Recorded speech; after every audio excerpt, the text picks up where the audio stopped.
I got the name Polo G because I've been wearing that since I was a little kid. Like, that was always my favorite brand. I tip make my mama go buy that for me to back to school clothes and everything. I feel like in this day and age, like, real is rare. A lot of people gonna switch up when they get something that they ain't accustomed to. It's like, it's really depending on like how you was raised and how you came up. What I don't want to change about myself is just my selflessness and the person that I was before I ever acquired any success. Because if you ain't staying true to yourself, then you wasting away. I start feeling chosen like when I really took the path to wanting to be a rapper. I had involvement in the streets too, but it's like, I don't know, for some reason it felt like I had angels looking over me or watching out for me or looking out for me, because there was a lot of situations that I'm like, damn, like, why didn't it go this way or why didn't it go that way?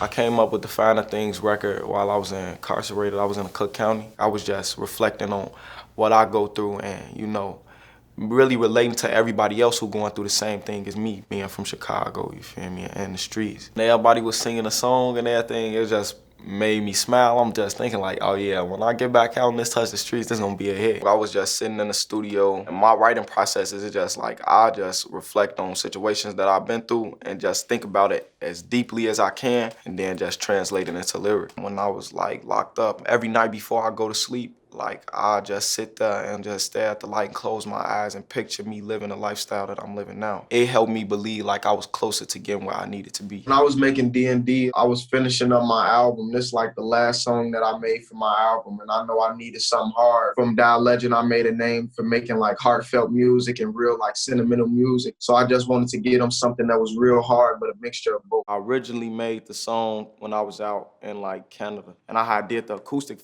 version for like a year straight. Everybody was asking me for that song. My little brother keep telling me like, man, when you gonna drop this song? Or my sister keep asking me about it, like, when you gonna drop this song? It had like 2 million views on the lyric video, 6 million on the acoustic on YouTube, 40,000 TikTok videos. So I'm like, no, I gotta shoot this, I gotta do this. You got God on your side, but it's hard to do right. Don't pay them haters no mind, you can be what you like. Trying to lead us in the past, grinding for a new life.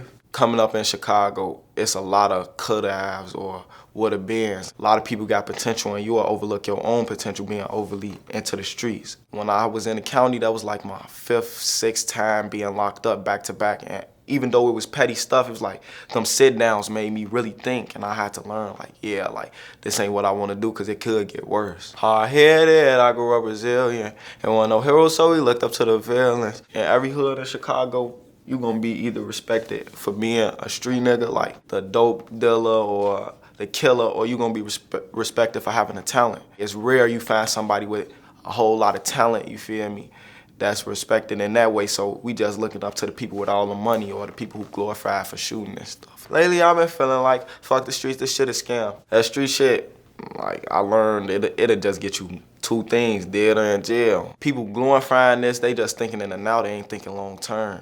So that's why I had to change my mindset. I'm from that 1300 block, I'm still the same nigga. They know how I bleed, so this shit up in my veins, nigga. 1300 block is like, it's always busting, it's always loud. When you come riding through our block, you gonna see a million people out, like, no matter what the weather is. It was just like a real nice, like, family sense, like, era. Like, coming up. It's important that I stay rooted and grounded on where I came from, because it's like, I feel like if I forget about that, then I'm gonna lose myself. I'm gonna turn into a whole new person, and I'm trying to set an example for the other people that's coming behind me. We lost some soldiers in that war, so they've been trying to kill.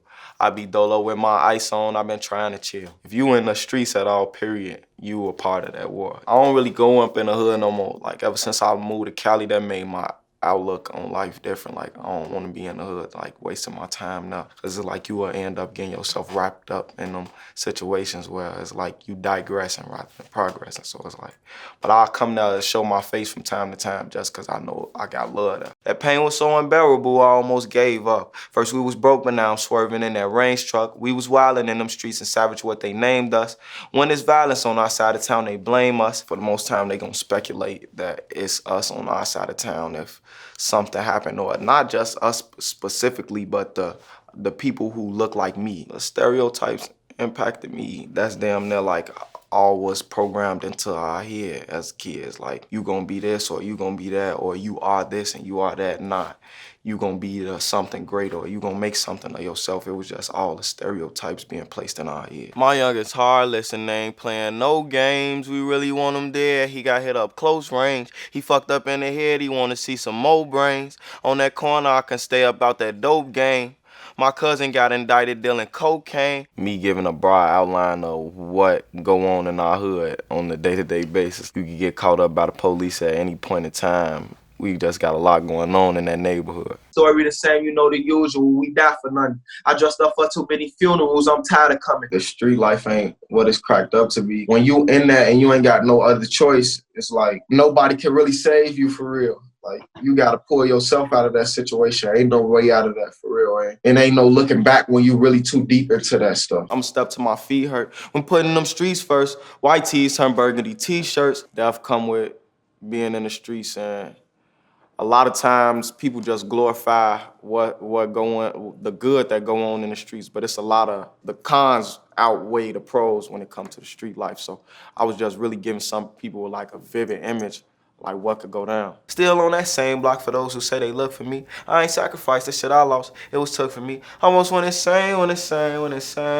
From all this pain, all this pain, all this pain. I heard that I was experiencing from my homies now, from my personal life, everything that was going on was making me go crazy. I looked my brother in his eyes, I seen the pain in him. I got homies and we all went through the same thing. Me knowing that I done went through the pain of us losing this homie, and I could see it's messing with you and it got you messed up in the head too. Like, I know that pain when I see it because I can look in the mirror and see it in myself. This shit too deep, no, I can never get my gang up. Shit'll never be the same. Them trenches changed us. The trenches changed us as far as like our mindset. It made us old souls at a young age. Like, being in the streets, no matter how long you was in there, it can make you feel like you've been there your whole life because everything's so fast-paced and it just changed your mindset to be on top of everything. I'll definitely give up all of this and start all over if I could get my peoples back. They life got a way bigger value than all of the things that I acquired. Happiness and depression, I'm stuck inside the middle. In Chicago, we all suffering from the same things. We all got a lot of homies that's passing away. We all coming through from poverty. Most kids in single parent households, so we all facing the same norms that's all have us moody or acting out a certain way. That was just me being realistic and the way that I feel and a lot of people, other people may feel. I'll definitely use songs like this as like a therapy session for me. I could be going through something in that moment, and when I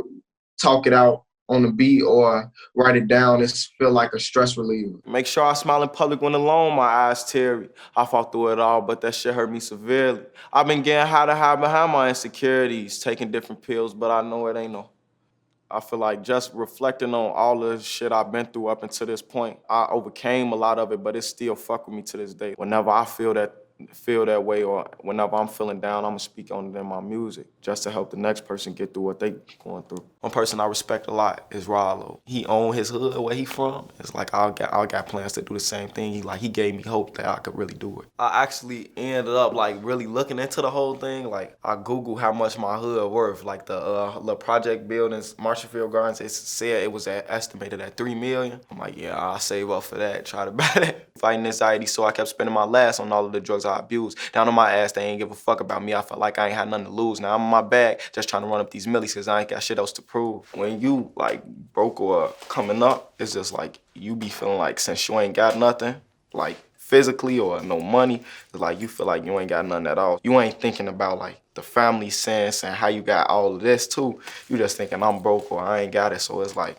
you ain't got nothing to lose. And then it's like when you come up, you see everything for what it's really worth, and you got a different perspective. So you just look like, man, I ain't gotta do none of that no more. I done did all that. Now I'm trying to be better. I know my haters checking on me. I've been doing great. I couldn't get wrapped up in that drama. I had to move away. I always wanted to live out in California. That was always been my dream. And then I just know in Chicago, I don't want to be too close to the same situations that I had to come from up under. I don't want to be in reach of like all of them negative vibes because it's a lot of things that you can easily get wrapped up into the city. In LA, it's a better way of networking. Like, your Uber driver could be a producer. I used to starve, now I'm blowing up like propane. I feel like I'm a much more mature, a much more happy person because my circumstances changed. Back then, I had so much to be stressed about or so much to worry about, where now I could live carefree. I fell in love with dollar signs, won't let my mind forget you. Fuck it off, we spend it all on fast cars and shiny crystals. When I jumped on the rap wave is when I seen that like I really need to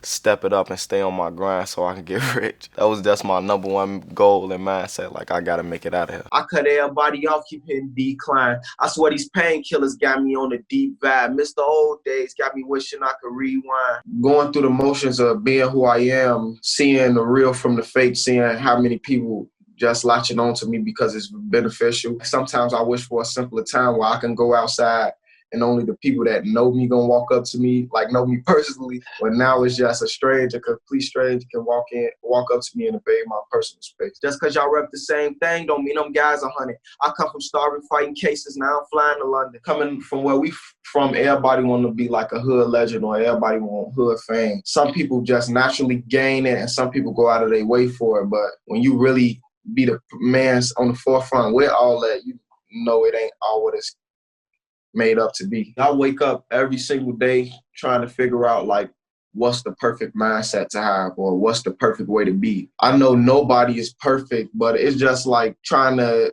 really weave out my flaws mentally, like things that get in my way of growth. Every day that I wake up, I got an agenda to make myself a better person. I hear planes flying, crowds screaming, money counters, chains clanking, shit. I guess that's how it sound when you winning. I was really just thinking about what I'm experiencing in life right now. At that time, I was leveling up as a rapper, so that's what life was for me. Planes flying, chains clanking. And I was in the studio moving around a lot, and that's what was going on. Lately, I've been praying, God, I wonder, can you hear me? Thinking about the old me, I swear I miss you dearly. These days, I really just pray for balance, a peace of mind. Just pray to keep a level head for real, because I know I'm going to keep striving to get the shit I want. It's just the shit you really don't see, because everybody like acting like everything perfect, but shit ain't perfect for nobody, no matter how good you doing. So I just really be praying for a peace of mind. I ain't never had a single debut #1. This like the normal music I always make. It ain't like I stepped outside the box with shit. So I feel like that's just a sign of what's to come for me.